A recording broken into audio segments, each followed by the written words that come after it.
Hello, आज ऑफिसवरून घरी आले आणि आज होती होळी, त्यामुळे बनवणार होते मी पुरणपोळी. उशीर न करता पुरणपोळी बनवायला घेतली आणि त्याच्यासोबत माझी फेवरेट कटाची आमटी आणि बाकीही बरंच काही. देवासाठी आणि होळीसाठी नैवेद्य बनवला आणि स्वयंपाकही झाला आणि मस्त आवरून मी निघाले सोसायटीमध्येच होळीची पूजा करायला. माहितीये का तुम्हाला होळी नक्की का साजरी केली जाते? होळी म्हणजेच फाल्गुन शुद्ध पौर्णिमा.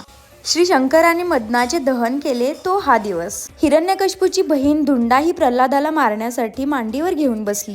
तिच्या भोवती लोकांनी जाळ केला, पण दृष्ट धुंडा मेली आणि प्रल्हाद जिवंतच राहील. दृष्ट भाव नष्ट करण्यासाठी होळीची प्रथा पडली. होळीची पूजा आणि नैवेद्य दाखवून आल्यावर मस्त ताट बनवायला घेतलं. पुरणपोळी, दूध, गुळवणी, कठाची आमटी, भजी, बटाट्याचे काप, तळण, भात, डाळ, लिंबू आणि पुरणपोळी म्हणलं की तूप तर पाहिजेच.